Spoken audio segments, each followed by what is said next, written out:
Stitching charges అది ఇంకా joke ఏంటంటే పోయినసారి అదే పేజ్ 35లో చెప్పిండ్రు 2024-25లో ఈసారి కూడా మక్కి అదే పేజ్ 35లో చెప్పిండ్రు. పోయిన అమలైందంటే కాలే. ఏంటిది ఇది?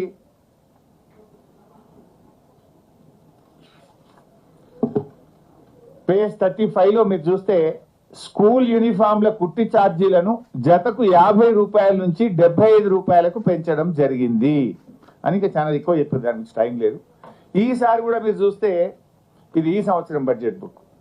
ఇందులో కూడా ఏం చెప్తారంటే స్వయం సహాయక సంఘాలకు పాఠశాల విద్యార్థులకు యూనిఫామ్లు కుట్టే బాధ్యత అప్పగిస్తూ కుట్టు ఛార్జీలను 75 రూపాయలకు పెంచడం జరిగింది. సేమ్ పేజ్ 35 మక్కి కొట్టిరే, మారం కూడా మారలే. అయితే దీంట్లో ఏముంది? నిజంగా 75 రూపాయలు ఇచ్చిండ్రా? ఇక ముఖ్యమంత్రి గారి స్పీచ్ కూడా మీరు ఈ మధ్య వినే ఉంటారు.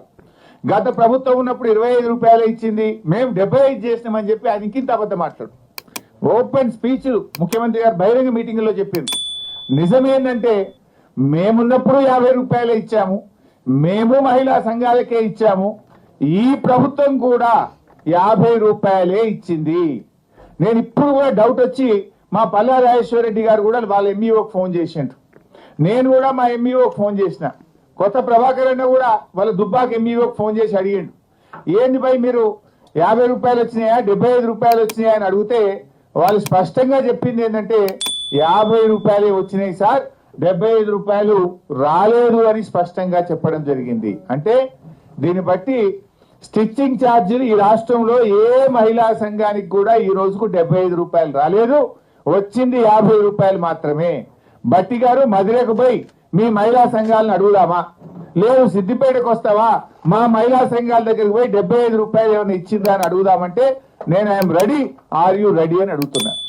ఇచ్చింది 50 రూపాయలు, 75 రూపాయలు ఇచ్చినామని 2 బడ్జెట్లలో కూడా చెప్పుకున్నారు. ఇది శుద్ధ అబద్ధం.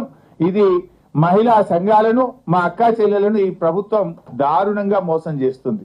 ఎందుకంటే ఇప్పుడు అక్క చెల్లెళ్ళు బట్టి గారి ప్రసంగము విన్నారు, నేను మాట్లాడుతున్నది వింటున్నారు. సో నేను చెప్పేది తప్పైతే మమ్మల్ని శిక్షిస్తారు, మీరు తప్పు చెప్తే మిమ్మల్ని శిక్షిస్తారు.